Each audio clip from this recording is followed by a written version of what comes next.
하셨어요. 그리고 오늘 본문에 보면 16절에 이런 말씀을 하십니다. 누구든지 등불을 켜서 그릇으로 덮거나 평상 아래 두지 아니하고 등경 위에 두나니 이는 들어가는 자들로 그 빛을 보게 하려 함이라 그랬어요. 등경이란 말은 등잔대를 말하는 거죠.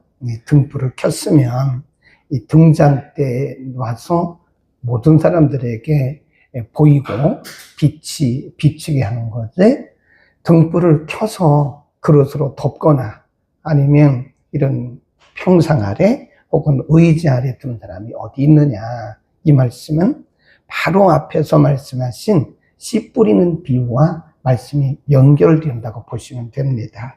무슨 얘기냐면 예수님께서 씨 뿌리는 자의 비유를 통해서 어떤 사람이 가서 씨를 뿌렸다. 그런데 모든 씨앗들이 다 열매를 맺은 것이 아니라 어떤 것은 길가에 떨어지고 어떤 씨는 돌짝밭에 떨어지고 어떤 씨는 가시밭에 떨어졌다. 그 열매를 맺지 못했는데 어떤 씨는 좋은 밭, 옥토에 떨어져 가지고 30배, 60배, 100배 결실을 했다 그랬거든요. 여기서 말씀을 깨닫는 것을 말씀하거든요. 말씀을 듣고 깨닫고 그리고 말씀을 통해서 그 뒤에 오늘 말씀은 그 말씀이 열매를 맺어야 된다는 거죠. 그래서 우리가 하나님의 말씀을 듣고 깨닫는 것으로 끝나면 안 되고 그 깨달은 말씀이 우리의 삶을 통해서 증명이 돼야 된다 그 얘기입니다. 그러니까 등불을 켜서 그 등불을 그릇으로 덮거나 아니면 더 평상 아래 두는 것은 의미가 없다는 거죠. 우리가 하나님의 말씀을 깨닫는 것으로 끝나면 그것은 의미가 없다는 거죠. 하나님의 말씀을 듣고 깨달았으면 깨달은 그 말씀이 우리의 삶을 통해서 증명이 돼야 된다는 거죠. 그냥 써놓으세요. 깨달음은 삶으로 증명이 돼야 된다. 그러니까 예수님은 지금 제자들에게 복음을 가르치는 것뿐만 아니라 복음을 실천하는 삶, 제자의 삶을 가르치고 있는 것이다 하는 거죠.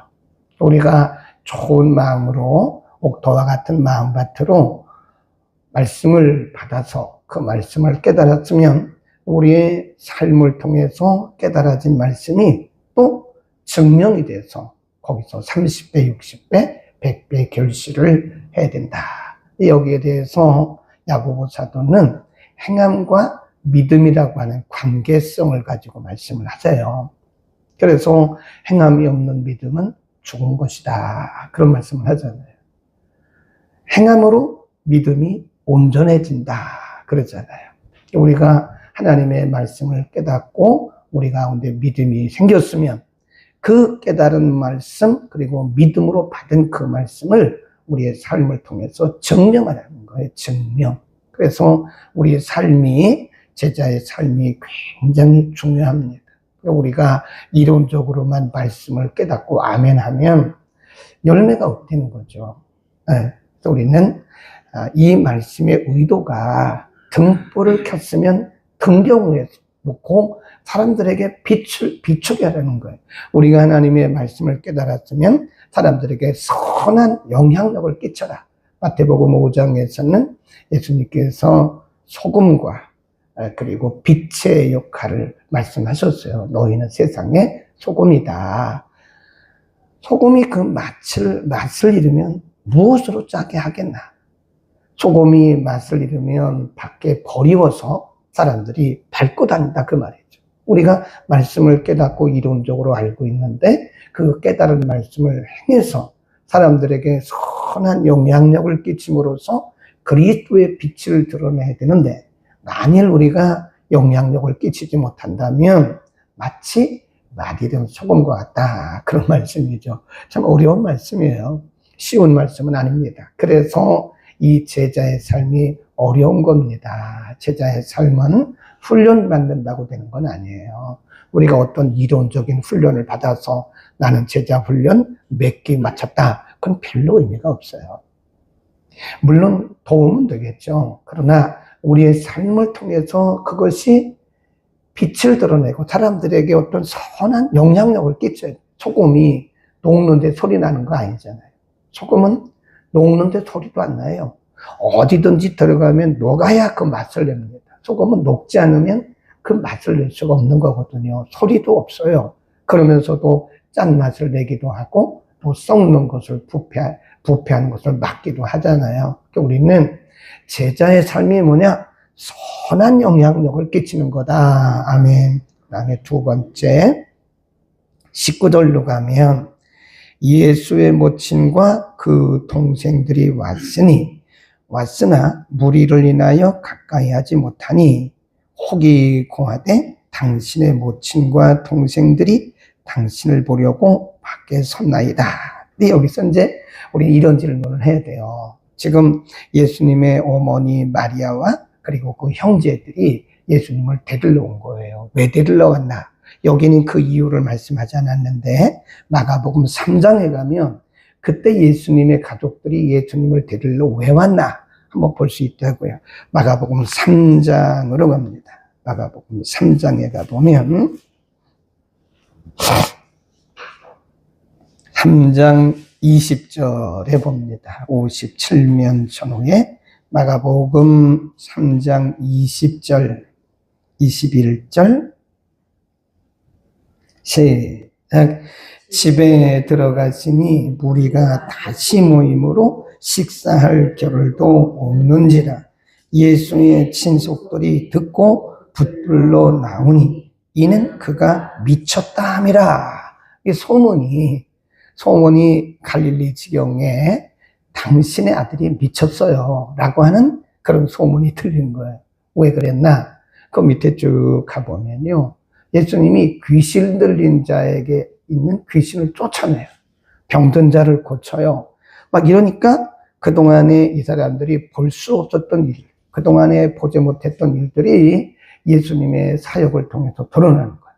귀신도 나가고 안전병이도 일어나고 중풍병자도 일어나고 뭐 이런 일들이 일어나니까 사람들이 이 정상적인 사람이 아니야 이렇게 말을 하는 거예요. 예수님을 뭐라 그래요? 미쳤다 그래요. 여러분, 우리 사역자들은요 때로 사람들에게 이런 말을 들을 수 있습니다. 그 말을 듣는다고 해서 이상하게 생각하면 안 돼요. 왜냐면 영적인 세계를 모르는 사람들은 그렇게 말할 수 있어요. 네. 우리가 하는 사역에 대해서 영적인 원리나 영적인 세계를 모르는 사람들은 우리 보고 미쳤다고 말할 수 있습니다. 예수님도 미쳤다는 소리를 들었거든요. 그러니까 그거에 대해서 우리가 너무 심각하게 생각하지 말고 세상이 이해를 못하기 때문에 그런 거다. 네, 그렇게 생각하시면 되고요. 그때 예수님께서 그들에게 뭐라고 말씀하셨나? 거기 보면 예수님이 이렇게 말씀하세요. 8장 21절에 보면 예수께서 대답하여 가라사대 내 모친과 내 동생들은 곧 하나님의 말씀을 듣고 행하는 자 이 사람들이라. 그러면서 예수님은 자기를 둘러싼 제자들과 그리고 자기를 따르는 그 사람들에게 말하기를 이 사람들이 진짜 내 가족이다, 내 친속이다, 그렇게 말씀하시는 거죠. 그러니까 지금 예수님께서 여기서 말씀하신 것은 혈연이 더 중요한 것이 아니다. 물론 혈연도 중요하긴 하죠. 우리가 한 부모 밑에서 태어났기 때문에 혈연도 중요합니다. 그런데 예수님께서 말씀하신 것은 혈연보다 더 중요한 것이 영적인 결속, 영적인 친속이라는 거예요. 누가 진짜 친속이라고 그랬어요? 거기 보니까 하나님의 말씀을 듣고 행하는 사람. 하나님의 말씀을 듣고 행하는 순종하는 사람이 진짜 내 모친이고 내 형제다, 내 친속이다. 그런 말씀을 하세요. 그러니까 예수님께서 더 강조하신 것은 혈연을 무시한 건 아니죠. 어떻게 우리가 혈연을 무시할 수 있겠습니까? 어떻게 부모님을 무시하고 형제자매를 무시할 수 있겠습니까? 네, 우리가 예수를 믿는다고 해서 부모님을 무시하고 형제자매를 무시하고 자녀를 무시하는 것은 현대판 고르반입니다. 고르반. 유대인들 중에 어떤 유행어가 있었냐면 고르반이라는 유행어가 있었어요. 그러니까 원래 자녀들은 부모를 잘 공양하는 것이 그게 의무입니다. 왜냐하면 십계명에도 나오잖아요. 내 부모를 공경하라고. 근데 그것이 오랫동안 수천 년을 이어오면서 유대인들 사회에서는 하나의 의무화된 거예요. 의무화. 그걸 자원해서 부모를 공경하고 섬겨야 되는데 어떤 율법에 의한 의무화된 거예요. 부담이 되는 거죠. 그래서 다 그런 건 아니지만 유대 사회에서 어떤 유대인들은 뭐라고 얘기를 하냐면 내가 부모님에게 이걸 해야 되거든요. 그런데 이렇게 말을 해요. 나는 하나님께 다 했어요. 나는 하나님께 다 했기 때문에 11조도 했고 하나님께 다 드렸기 때문에 난 부모님한테 안 해도 돼요. 그런 마음이 들면 뭐라 그러냐면 고르반 그래요. 그럼 자기는 의무가 없다는 거예요. 나는 이미 하나님께 11조도 하고 헌금도 했기 때문에 굳이 내가 부모님에게 할 필요가 없다. 그게 바로 유대인 사회에서 유행했던 유행어 고르반입니다. 어쩌면 오늘 우리가 현대판 고르반이라고 말하는지 모르겠어요. 네? 나는 기도하는 사람이고 나는 주의를 하는 사람이라 바빠요. 그래서 나는 부모님을 찾아뵐 수도 없고 나는 부모님에 가까이 갈 수도 없어요. 라고 말한다면 어쩌면 그것이 현대판 고르반이라고 말할 수 있는 거죠. 어쨌든 우리는 하나님을 믿는 하나님의 백성이고 그리스도의 제자들이라 할지라도 우리는 혈연을 무시할 수는 없어요. 그런데 예수님께서 지금 강조하는 것은 이거보다 더 중요한 것이 있는데 바로 그리스도 안에서의 친속이다. 그리스도 안에서의 형제자매가 더 중요하다. 그러니까 아무리 같은 혈연일지라도 말씀대로 살지 않으면 어떻게 보면 이것은 영적으로 보면 진짜 혈속이 아니다. 그렇게 말씀한 거죠. 그 다음에 세 번째 22절에 보면 하루는 제자들과 함께 배에 오르사 저희에게 이르시되 호수 저편으로 건너가자 하시니 이에 떠나 행선할 때에 예수께서 잠이 드셨더니 마침 광풍이 호수로 내리치매 배에 물이 가득하게 되어 위태한지라 그랬습니다. 이제 사역지를 옮기는 과정에서 일어난 거죠. 갈릴리 호수가 꽤 커요. 그러니까 옛날 성경에 보면 갈릴리 바다라고 그렇게 번역을 했어요. 사실은 바다가 아니고 호수입니다. 가보면 호수예요. 레바논 이쪽에서 이렇게 보면 다 보여요. 이렇게 한눈에 다 보입니다. 한눈에 이렇게 저수지같이 한눈에 큰 호수가 한눈에 보입니다. 그러나 낮은 곳에서 보면 바다처럼 보여요. 거기 이제 신기하게 원래 호수에는 파도가 안 치죠. 그렇죠. 강에도 파도가 안 칩니다. 여러분 한강에서 파도 치는 거 보셨어요? 약간 너울은 있죠. 너울. 한강물에는 약간의 너울이 이렇게 약간의 바람에 의해서 하지만 한강에 이렇게 파도가 높이 치는 거 보셨어요?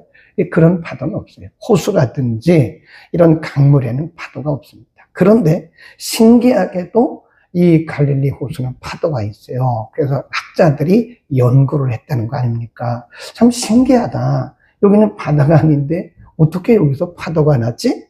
그래서 보니까 이쪽이 벳세다거든요. 이쪽이 레바논이고. 그러니까 이 벳세다 쪽에서 오는 한류, 이 차가운 바람과 레바논 쪽에 있는 난류, 이 약간 뜨거운 바람이 이렇게 갈릴리 호수 중간에서 부딪힌다는 거예요. 그러니까 한류와 난류가 부딪히면서 큰 폭풍을 일으키는 거예요. 네. 그러니까 마치 바다 같은 거예요. 그 옛날 번역에서는 갈릴리 바다라고 번역을 했다. 어쨌든 예수님께서 이제 이쪽에서 이쪽으로 건너가는 중에 배를 타고 예수님 배를 타셨고 제자들이 그 안에 있고 근데 배를 타고 가던 도중에 갑자기 파도를 만나요. 파도가 치면서 물이 막 들어오는 거 아니에요. 그러니까 제자들이 원래는 대부분의 12명의 제자 중에 거의 7명이 갈릴리 호수에서 잔뼈가 굵은 사람들입니다. 그거 모르겠어요? 어디서 풍랑이 불고 어디서 파도가 치는 거 모르겠어요? 근데 일단 풍랑이 치니까 이 사람들도요 속수무책인 거예요. 그러니까 예수님을 막 깨웁니다. 이렇게 여기는 그 말씀이 없는데 우리가 마태복음이나 마가복음에 가보면 그때 제자들이 예수님을 막 깨우면서 우리가 지금 죽게 되었는데 주무시냐고. 네. 그때 예수님께서 일어나세요. 그리고 이 바다를 잠잠하게, 그 파도를 잠잠하게 하십니다. 그리고 나서 책망하세요. 거기 보세요. 24절 여기도 잠깐 언급을 했습니다. 제자들이 나와 깨워가로되 주여 주여 우리가 죽겠나이다 한데 예수께서 잠을 깨서 바람과 물결을 꾸짖으시니 이에 그쳐 잔잔하게 된지라.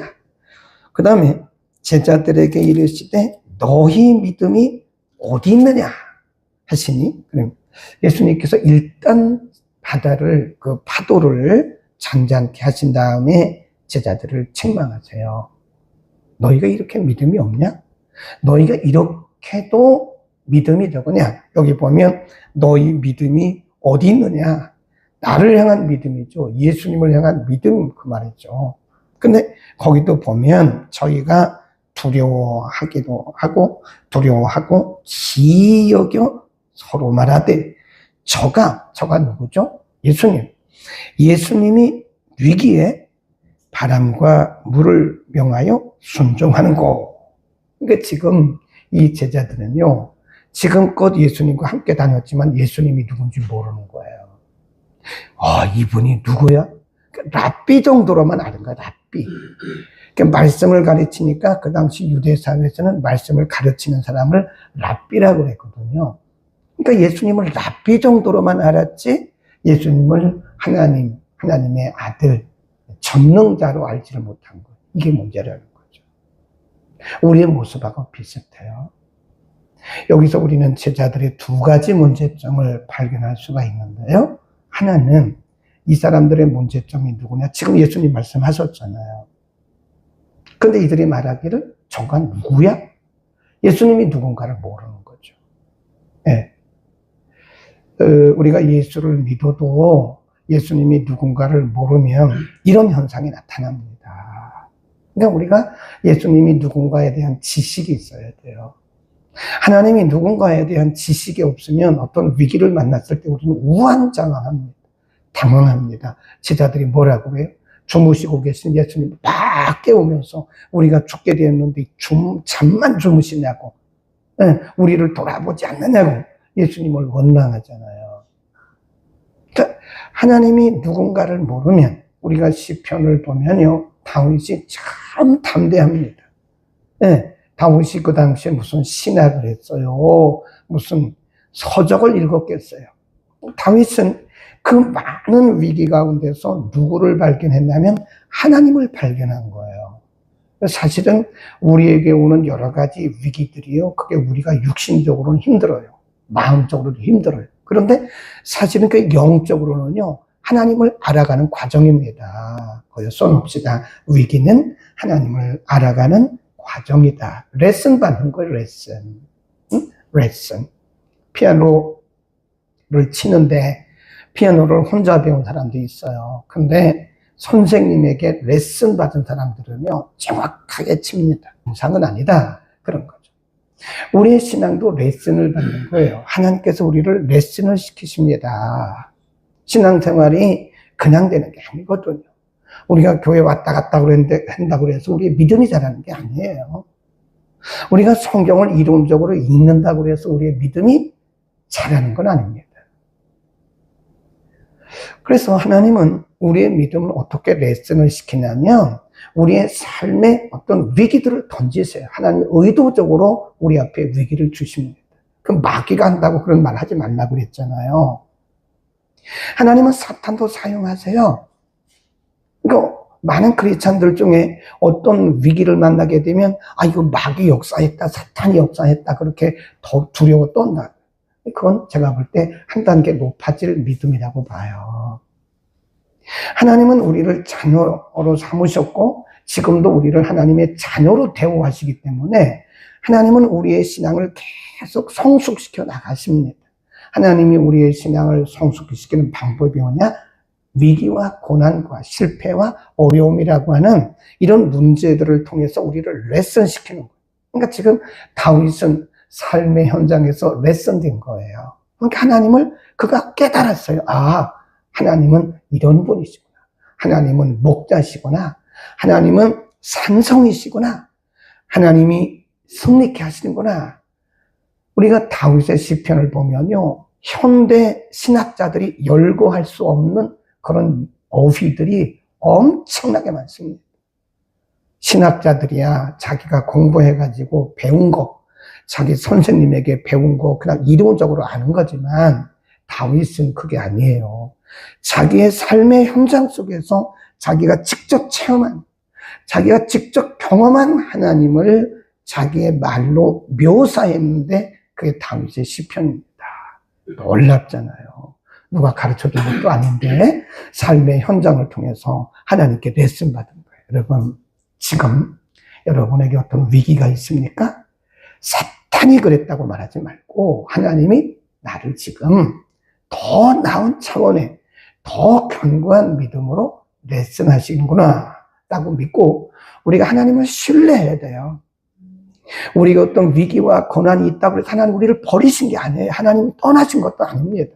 그 현장에 함께 하시는 거예요. 날마다 너희의 짐을 지시는 여호와라고 그러잖아요. 날마다 우리의 짐을 지시는 여호와라고 말씀하잖아요. 네.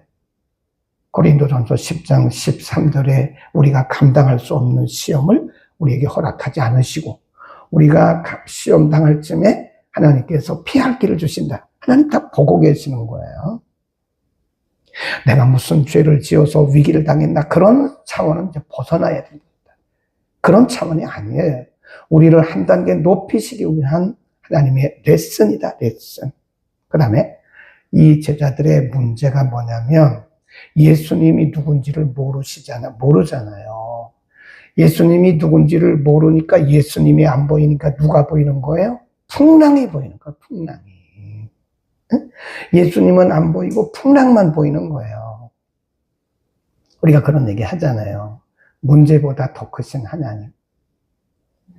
이거 사실은 시각의 차이입니다. 우리가 이 세상을 살아가면서 문제가 없는 사람이 어디 있나요? 다 문제가 있어요. 육신적인 문제, 혼적인 문제, 영적인 문제, 자녀의 문제, 물질적인 문제, 건강의 문제, 문제 없는 사람이 어디 있습니까? 네, 기도해도 문제가 생기고 믿음 좋아도 문제가 생깁니다. 그러니까 여러분, 우리는 이런 문제들 속에서 이 문제를 이길 수 있는 것은 시선의 차이예요. 시선의 차이. 문제에다가 시선을 두면 우리는 계속 방황해야 돼요. 계속 낙심해야 돼요. 절망해야 돼요. 그러나 문제보다 크신 하나님께 시선을 두면 우리는 문제는 문제로 보이지가 않아요. 그렇게 커 보이지 않아요. 문제보다 크신 하나님이 우리에게 있기 때문에 계시기 때문에 그 하나님을 보면 문제는 그렇게 문제가 되지 않습니다. 근데 그 크신 하나님을 못 보고 문제를 보면 문제는 커지고 하나님은 작아 보이는 거예요. 저나 여러분이나 그런 관점을 가지고 세상을 살다 보면 참 우리가 낙심하고 좌절될 때도 있지만 그러나 이 우리가 낙심하고 좌절된 이 현상보다 더 크신 하나님을 우리가 보게 된다면 넉넉히 이길 줄로 믿습니다. 이제는 우리는 시선을 어디에 두느냐 차이예요. 사실은 신앙은요, 해석의 차이예요. 해석을 잘하면 어떤 문제도 이겨나갈 수 있습니다. 해석을 못하면 안 되는 거예요.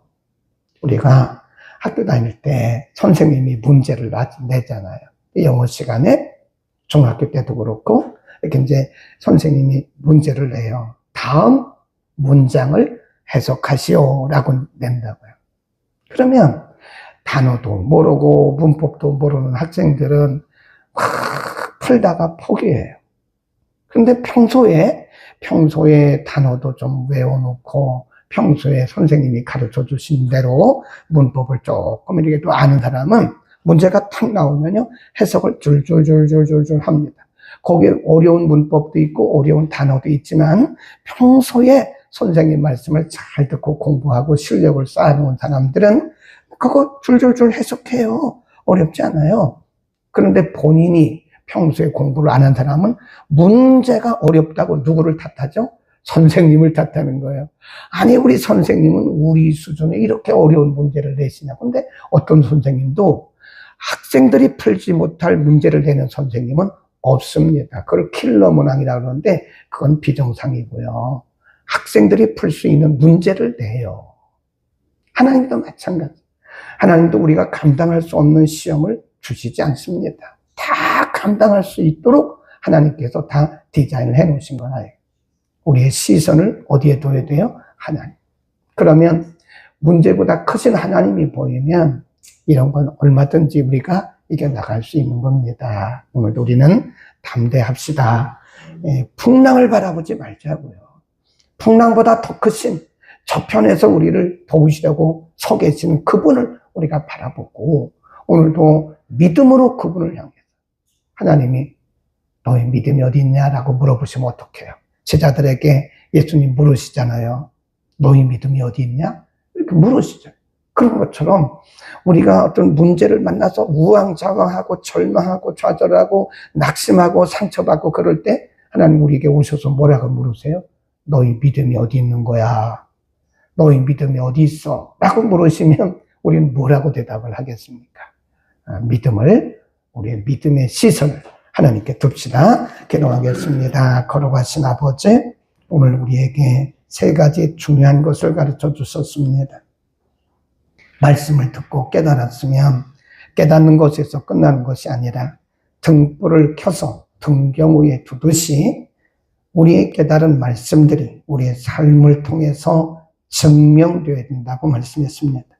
증명되지 않은 믿음은 산 믿음이 아니라고 야고보 사도를 통해서도 말씀하셨습니다. 하나님, 어렵지만 우리가 제자의 삶을 통해서 우리의 삶을 통해서 우리가 듣고 배운 말씀들을 우리의 삶을 통해서 증명해 볼 수 있도록 믿음의 용기를 더하여 주옵소서. 누구든지 이 말씀을 듣고 행하는 자가 나의 진정한 모친이요 친족이라고 말씀하신 것처럼 우리가 혈연관계도 중요하지만 잘하면서 또 말씀을 순종함으로 우리 모두가 다 그리스도 안에서 한 형제요 자매로서 그리스도의 나라를 이 땅에 이뤄가게 하옵소서. 배에 부딪히는 물결을 바라보고 예수님을 찾지 못하고 물결만 바라보고 크게 낙심했던 제자들을 책망하시면서 너희의 믿음이 어디 있느냐고 말씀하셨던 주님. 문제보다 크신 하나님을 바라볼 수 있는 믿음의 눈을 우리에게 열어 주옵소서.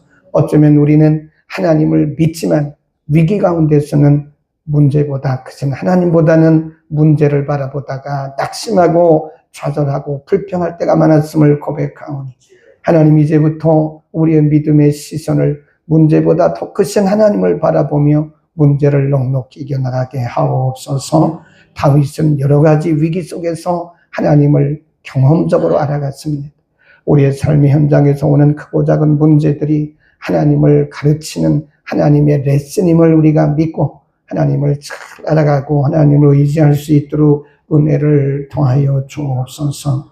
오늘도 마땅히 예배를 받으실 하나님 앞에 신령과 진정으로 예배하는 거룩한 날 되게 하시고 주의 이름으로 모이는 곳곳마다 은혜를 풍성하게 하소서.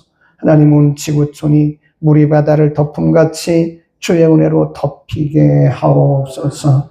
이전에서 드리는 모든 예배, 유년부 예배, 중고등부 예배, 청년대학부 예배, 영어 예배, 오전 예배, 밤 예배 이르기까지 하나님 예배하는 자가 신령과 진정으로 예배하도록 은혜를 더하여 주옵소서. 예수 그리스도의 이름으로 기도드립니다. 아멘.